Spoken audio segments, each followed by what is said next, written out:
Israeli सेना और Hamas के बीच जारी लड़ाई को आज 10 दिन हो चुके हैं। इस दौरान इजरायली हवाई हमलों में फलस्तीन के 724 बच्चों सहित कम से कम 2670 लोग मारे गए हैं। वहीं हमास के हमले में मारे गए इजरायलियों की संख्या 1400 से अधिक पहुंच गई है। इनमें 286 सैनिक शामिल हैं।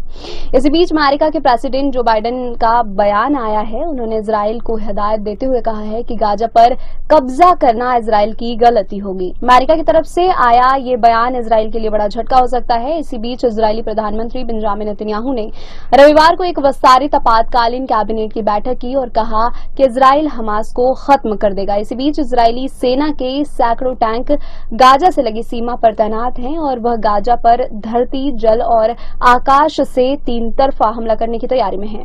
इधर व्हाइट हाउस ने घोषणा की है कि इजरायल ने दक्षिण गाजा में पानी की आपूर्ति फिर से शुरू करने की पुष्टि की है, जो वर्तमान में पानी की कमी से जूझ रहा है। इजरायल के ऊर्जा मंत्री काट्ज ने कहा कि प्रधानमंत्री बेंजामिन नेतन्याहू और अमेरिकी राष्ट्रपति जो बाइडेन के बीच बातचीत के बाद गाजा में जलापूर्ति के लिए फिर से शुरू करने का निर्णय लिया गया है। अल जजीरा अरबी की रिपोर्ट के मुताबिक सोमवार तड़के कब्जे वाले वेस्ट बैंक के जारिको शहर में इजरायली सैन्य हमले में कम से कम एक फलस्तीन की मौत हो गई। आईडीएफ ने उत्तरी गाजा में हमास के सैन्य ठिकानों पर व्यापक पैमाने पर हमले जारी रखे हैं। इजरायली हमले में हमास के दक्षिणी जिले के कमांडर की हत्या कर दी गई है। आईडीएफ के लड़ाकू विमान, हेलीकॉप्टर और विमान गाजा में आतंकी ठिकानों पर हमला जारी रखे हुए हैं। पूरे दिन में आईडीएफ ने लगभग 250 सैन्य ठिकानों पर हमला किया।